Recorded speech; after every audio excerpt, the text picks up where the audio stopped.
علامہ صاحب، سب سے پہلے گفتگو کا آغاز آپ سے کرنا چاہتا ہوں کہ فتح مکہ ہو گئی، اس کے تاریخ میں اسباب، تاریخی پس منظر کیا تھا؟ بسم اللہ الرحمن الرحیم۔ یہ اللہ تبارک و تعالیٰ نے نبی کریم کو مبعوث فرمایا اور آپ مکہ ہی میں مبعوث ہوئے، لیکن مکہ کے اندر جس طرح کی صورتحال رہی اس میں مکہ کے جتنے بھی بڑے بڑے سردار تھے، قبائل کے سربراہ تھے، انہوں نے نبی کریم پر زندگی تنگ کر دی، اس حد تک کہ نبی کریم صلی اللہ علیہ وآلہ وسلم مکہ سے ہجرت کرنے پر مجبور ہوئے، اور وہ بھی تنہائیوں میں، اور وہ بھی اکیلے۔ یعنی جب نکلنے لگے، یعنی بالکل آپ یہ سمجھیں کہ اصحاب اور ساتھیوں کی بہت قلت، اور دشمنوں کی کثرت، اور ان کی طرف سے الغار، اور اس کے بعد آپ نے پھر مدینہ میں اپنی سرگرمیوں کا اور دعوت کا آغاز کیا، یہاں تک کہ آہستہ آہستہ وہ وقت آیا کہ اسلام کو ایک طاقت ملی، ایک توانائی ملی، اور اس توانائی کے نتیجے میں اب اسلام اور مسلمان اس قابل ہوئے کہ واپس اپنی سرزمین میں آ سکیں۔ یہ بہت ہی میں مختصراً 2 جملوں میں عرض کر رہا ہوں۔ اب یہ جو فتح مکہ کا واقعہ ہے، یہ اپنی نوعیت کے اعتبار سے اس جی، لیے بڑا ہی عظیم واقعہ ہے کہ اس سے پہلے کئی جنگیں ہو چکی ہیں، اور ان جنگوں میں مسلمانوں نے بھی شہادتیں دی ہیں اور کفار کے بھی لوگ مرے ہیں۔ فتح مکہ کے موقع پر چونکہ ان تمام مراحل سے گزرنے کے بعد بعض لوگ ذرا مایوس تھے، لیکن اللہ تبارک و تعالیٰ نے ان سے وعدہ کیا ہوا تھا کہ بھئی ہم تمہیں فتح دیں گے، انا فتحنا لک فتحا مبینا، ہم ایسی فتح نصیب کریں گے جو واقعی فتح مبین ہو، اور اس فتح مبین کا مظہر آپ کو فتح مکہ میں جی، نظر آتا ہے۔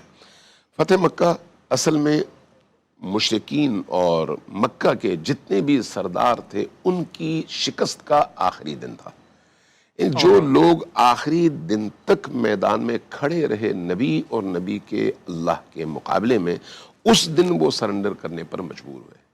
جہاں خود مکہ کی زمین فتح ہوئی، جہاں مکہ کا شہر فتح ہوا، جہاں مکہ کے لوگوں کے دل اور قلوب یا نرم ہوئے یا خوفزدہ ہوئے، وہیں پر وہ جو اصل محرک تھے وہ سرداران قریش تھے، سرداران شرک تھے، اس لیے ان کو اس معرکے میں سب سے بڑی شکست ہوئی۔ اب اس میں اگر آپ فتح مکہ کی شب کو دیکھیں تو اس وقت تک نبی کریم، چونکہ اس سے پہلے معاہدہ تھا ان کا مسلمانوں کے ساتھ کہ آپ ہم پر اور ہم آپ پر حملہ نہیں کریں گے، لیکن اس معاہدے کو توڑا مشرکین کی طرف سے گیا تھا۔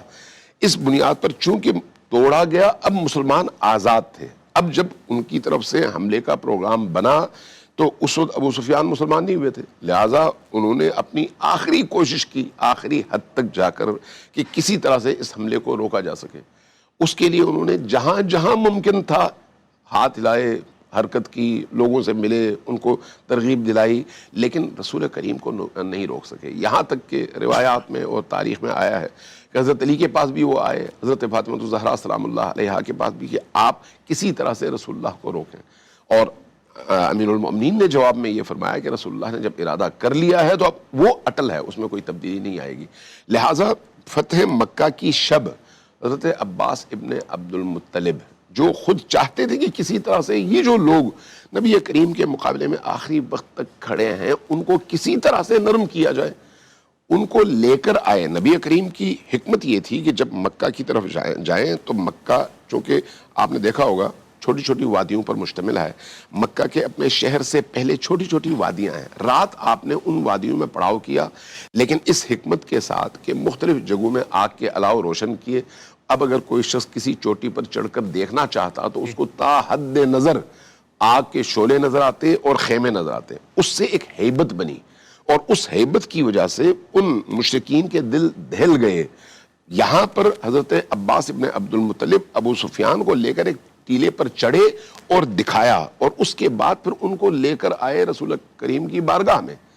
جب رسول کریم کی بارگاہ میں آئے تو رسول کریم نے پوچھا، یہ بعض مورخین نے لکھا ہے، بعض نہیں بلکہ میں نے جہاں تک دیکھا البدایہ میں ہے، ابن ہشام نے لکھا ہے، تبری نے لکھا ہے، باقی لوگوں نے لکھا ہے کہ رسول کریم نے فرمایا کہ اب بتاؤ کہ میرا خدا ہے یا نہیں ہے، تم میرے خدا کو مانتے ہو یا نہیں؟ اللہ! کہا کہ ہاں میں مان گیا، ہمارا کوئی خدا ہوتا تو وہ ہمیں بچا لیتا، کیا بات ہے! آپ کا خدا ہی ہے جس نے آپ کو فتح کیا نصیب بات کی ہے! ہے۔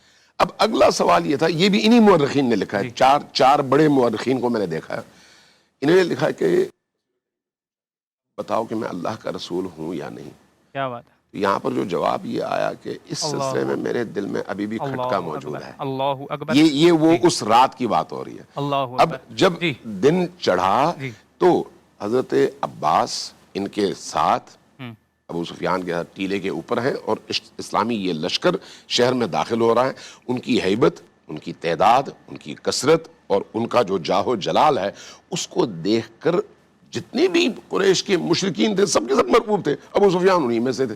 لہٰذا انہوں نے جب یہ دیکھا تو انہوں نے مخاطب ہو کر حضرت عباس سے کہا کہ تمہارے بھتیجے نے ایک بہت بڑی سلطنت قائم کر لی ہے، بہت بڑی حکومت قائم کر لی ہے. یہاں پر حضرت عباس کا یہ جملہ پھر انہی مورخین نے نقل کیا ہے کہ دوبارہ پلٹ کر کہا کہ یہ نہ کہو کہ یہ سلطنت ہے، یہ رسالت اور نبوت ہے.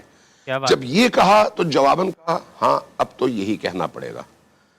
اس پس منظر کے ساتھ جب نبی کریم اپنے لشکر کے ساتھ مکہ میں داخل ہوئے تو اب مسلمانوں کے اندر بھی جو کیفیت تھی، ظاہر ہے سب ایک کیفیت کے تو نہیں تھے. انہی کے عزیز یہاں پر قتل ہوئے تھے، انہی کو دربدر کر دیا گیا تھا، انہی کو ان گھروں سے نکال دیا گیا تھا.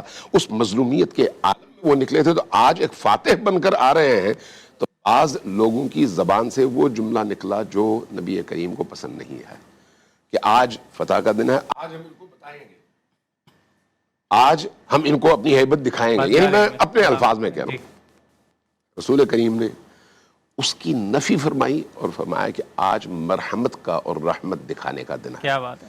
چونکہ جب بڑے لوگ کسی اس طرح کے فتح تک پہنچتے ہیں تو اس کو وہ اللہ کی عطا سمجھتے ہیں اور مخلوقات خدا پر کبھی بھی ظلم نہیں کرتے. لہذا نبی کریم نے اس دن کو یوم المرحمہ قرار دیا اور اس کے نتیجے میں پھر ان مشرکین کو، اب ان مشرکین میں بہت سارے لوگ مکہ چھوڑ کر بھاگ چکے تھے، بعض لوگ موجود تھے اور جو موجود تھے وہ بھی تذبذب کا شکار تھے کہ اب ہم کیا کریں، کہاں جائیں. ایسی صورتحال میں آپ نے ایک اعلان فرمایا کہ جو بھی اب کلمہ پڑھے اس کی معافی ہے، عام معافی. کیا بات ہے. نتیجتاً جن لوگوں کے دل میں تذبذب تھا وہ یہاں پر آ کے انہوں نے کلمہ پڑھا اور مسلمان ہوئے اور ان کی جانیں بچ گئیں. انہی میں پھر حضرت ابو سفیان بھی شامل ہیں.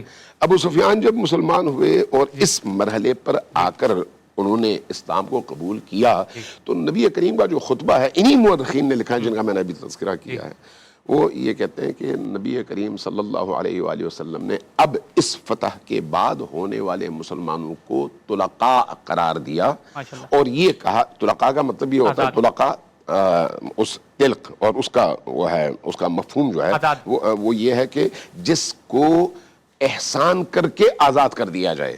تو فرمایا انتم الطلقاء، اب تم لوگ آزاد ہو. اس لیے آزاد ہو کہ یہ اسلام کی رحمت کا اظہار ہے. لہٰذا اس رحمت کا اظہار نبی کریم نے ابو سفیان کے حوالے سے یہ کیا کہ فرمایا کہ جو کعبۃ اللہ کے پردے سے لٹک جائے اور کعبہ کے حرم میں داخل ہو جائے وہ بھی امن میں ہے، جو اسلام قبول کر لے وہ بھی امن میں ہے، اور جو ابو سفیان کے گھر چلا جائے وہ بھی امن میں ہے. لہٰذا اس طرح سے بغیر کسی بڑی جنگ اور خون خرابے کے مکہ فتح ہوا اور اسلام کو اللہ تبارک و تعالیٰ نے وہ نصرت عطا کی جو بے نظیر تھی.